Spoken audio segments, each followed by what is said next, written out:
Welcome to the Vermilion Podcast, a free audio library of business strategies, creative inspiration, and industry knowledge for actors, filmmakers, writers, and anyone looking to activate their creative potential. I'm Misha, Calvert, a writer-director who helps artists build the careers that they dream of. I really hope that this podcast inspires you in some way. Thanks for tuning in. Today I'm going to talk to you about success and willpower. I'm going to explain to you why being born into privilege is actually a disadvantage. And I'm going to give you some ways to activate your willpower, which is one of the single most important traits that you can have in order to create success for yourself. Most successful people are actually not born into success. They're not successful because they came in with money in their family or they were naturally given more opportunities. Like, I do understand the argument. Nepo babies, they basically just carry along with the momentum that their family gifted them. So yes, that does happen. But actually what happens more often is a dip. Have you guys heard of the phrase shirt sleeves to shirt sleeves? It's this old saying that, let's say mom and dad are born, get together, they're very poor, so they're wearing shirt sleeves like blue-collar worker, and they're working their ass off trying to make ends meet to make a better future for their kids. So they're working in shirt sleeves, and they work really, really hard. They get a little bit of financial success, and they cultivate in their children super strong work ethic and the desire to get ahead. Now, those kids that they have go on to work even harder and smarter. And because of the opportunities that their hardworking parents gave them, they can have just enough of a door open that they can really take off. So then they go from maybe like lower middle class to wealthy in their lifetime, working off of what their parents did for them. So then now this second generation is wealthy. They're rich. They've made it, millionaires, multimillionaires, decamillionaires. And they have kids, but because they spoil their kids and the kids don't ever learn the work ethic that the parents had, this third generation of kids ends up falling out of that income bracket and once again having to pick up blue collar jobs or, being unemployed. So back to shirt sleeves. And I think of that a lot. And I think of how I came from nothing and how I will be wealthy in my lifetime. And I also think of how I'm not going to let my kids be lazy. I'm not going to let them fall into that trap. At any rate, being born with opportunity, I believe now is a huge disadvantage. I think it strips you of your work ethic, your ambition, your hunger, your willpower. So probably you're not going to get to where you want to go in terms of your goals and your dreams because you don't have a reason to grow. You don't have a reason to change and push yourself. Whereas if you are born into nothing like me, you have a lot of desire to grow and a lot of motivation to change. There's a study done that shows that people who do something every day that they really don't want to do, I don't mean like brushing your teeth. I mean like really, I don't want to go for this run at 5 a.m. But they do it anyway. That activates a certain part of the brain. And that people who live a really long time, that same part of the brain is very active. So the scientists doing this study said basically they've discovered the part of the brain that is responsible not only for your willpower, but your will to live. Your willpower is what elongates your will to live. So we're going to talk about some ways to really cheat code things that you don't want to do because oftentimes successful people have just gotten good at doing hard things and not overthinking it. So I'm going to give you some tips. Hopefully it is helpful. And I love giving you the exact tools that you need in order to improve and change your life. No fluff. Let's get straight into it. First thing is no digital media for the first 4 hours of your day. So this means charging your phone in the other room if you can. More importantly, you want to give yourself time at the top of the day to allow your natural wake-up cycle to occur and know that media stimulates the reward system of your brain without any effort on your part. Does that remind you of anything? Drugs, yes. That's why we say social media is so addictive. It's engineered to stimulate reward without effort. But also pornography. And I'm not here to kink shame anybody, okay? But if you start to think about the same brain function with pornography as you have with your social media accounts, it starts to change your understanding of what's happening because, you're on your phone and like your finger is going to the app. Just your thumb is there, it's there, without you even thinking about it. When I started to consider it's the same brain function as when people are watching pornography, I started to think of people in the subway, the people who are just kind of absentmindedly touching themselves and how vile that is. That was me with my finger just reaching for the app without thinking about it. That level of addiction and seeking of pleasure from my brain, that's gross. So I stopped being interested in doing it. Hopefully this kind of edgy framing of social media might make you think a little bit differently about your habits. All right, so you've got 4 hours of your day back, right? Top of the day, no digital media, no texting, no emails. This is about you. This is you time. What are you going to do in this time? Well, yeah, do your morning routine if you have one, sure. But the main thing that I want to invite is for you to do the single hardest task of your day first. The secret to success is as simple as doing one hard thing a day for 365 days. You will watch your life transform. You will see your entire life change with just that one devotional practice of doing one hard thing a day. It can be a small hard thing. I've got an email that I still haven't sent after 6 months, but I'm going to do it this week. I've been doing other hard things. I do a hard thing a day. I do at least one hard thing a day. But by the way, it only needs to be one hard thing because if you start making it, well, if I can do 1, I can do 3, I can do 5. A lot of us are actually addicted to failure. And so we unconsciously set ourselves up to fail, and we can't envision a future where we succeed. And so we create the conditions for failure because it's familiar. So I really, really want to say, please, one hard thing a day. You got enough to do. Just one hard thing, and then the other stuff can be mid or easy. So if there's a hard thing that you need to do and you find yourself not doing it, my third tip is to break it down into stages. Break it down into steps.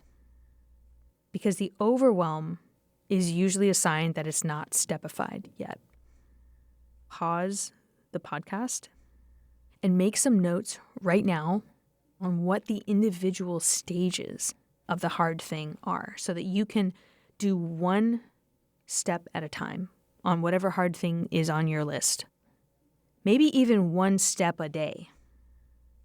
Because maybe the steps are hard. Maybe each step is a hard thing, and you do one hard step a day for 5 days, Monday through Friday. Boom, Friday, your hard thing is done. So break it down into steps. Write down the different stages right now. Okay, so the next tip that I have, I learned from a very wealthy CEO. He had just taken a helicopter to meet with me. He was an investor. He would talk about the rule of touch it once and how much that gives you time back in your day and energy. What I mean by touch it once, most people, when they get incoming emails, text messages, they're going to see it and they're going to pause before they respond. So a lot of us have perfectionist tendencies. You want to make sure you craft the exact right response, or, you're friendly and perky. And most of the time it's just not necessary. In fact, you're wasting time and emotional energy each time you put a pin in it to come back to it. Also, sometimes you never come back to it, and that's even worse than a bad response. So touch it once is you see it come in, and even if it came in, I'm serious, 1 minute ago, you respond immediately. with whatever information you have available. Most of you, I know, are not going to do the touch at once. You're going to respond days later. And I would rather you do an imperfect response immediately whenever you receive it than wait and waste emotional energy crafting the perfect response the next day. I see a lack of communication a lot. I see it as one of the biggest reasons that I don't hire somebody or I choose not to rehire them. And without the basic ability of responding to emails and texts, there is no functional professional relationship. So take the emotion out of it. Treat all your communications with an air of professionalism. You will, I guarantee, become a lot better at responding faster. A fast response that's imperfect is better than no response. And if you ever see me emailing you without a period, it's just because I respect you enough to want to get you an answer immediately. All right, the next tip is to lean on your community. Why? Because the difficulty of something isn't so much about the task itself. It's about the fear that the thing isn't going to work out and that you're going to have to face it alone. So if it doesn't go your way, that you're not going to have anyone there to support you while you process the stress of that negative outcome. That's often what prevents us from doing something. So if you can mitigate the aloneness of it and ensure that you're going to have support while you're processing it, the fear is probably going to abate. And you can usually find the courage to do the thing that you've been putting off. I'd like for you right now to think of the hard thing that you've been putting off, to name it, and then find one or more people who you can message to create a support system so that you are not alone when you do this hard thing. And no matter what happens, if it goes your way, if it doesn't, you are going to be supported.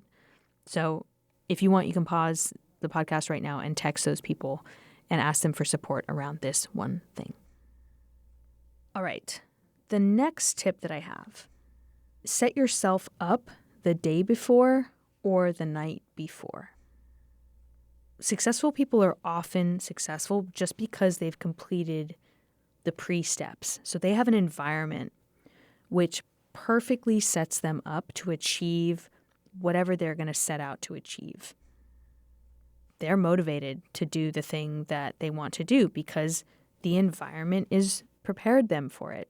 Some other ways that this could look for you to set it up the day before or the night before so that you have a perfect on-ramp to doing and succeeding at the thing that you're trying to do.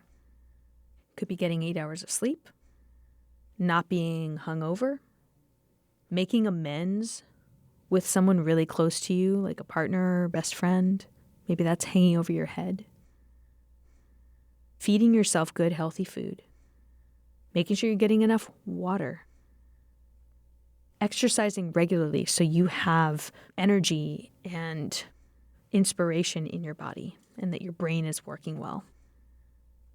These are all things that you can do the day before or the night before to make sure that you are ready to begin the hard thing, because if you don't give yourself what your brain and body needs, it's going to be so much harder. It's already a hard thing. You want to make it easier by doing the pre-steps.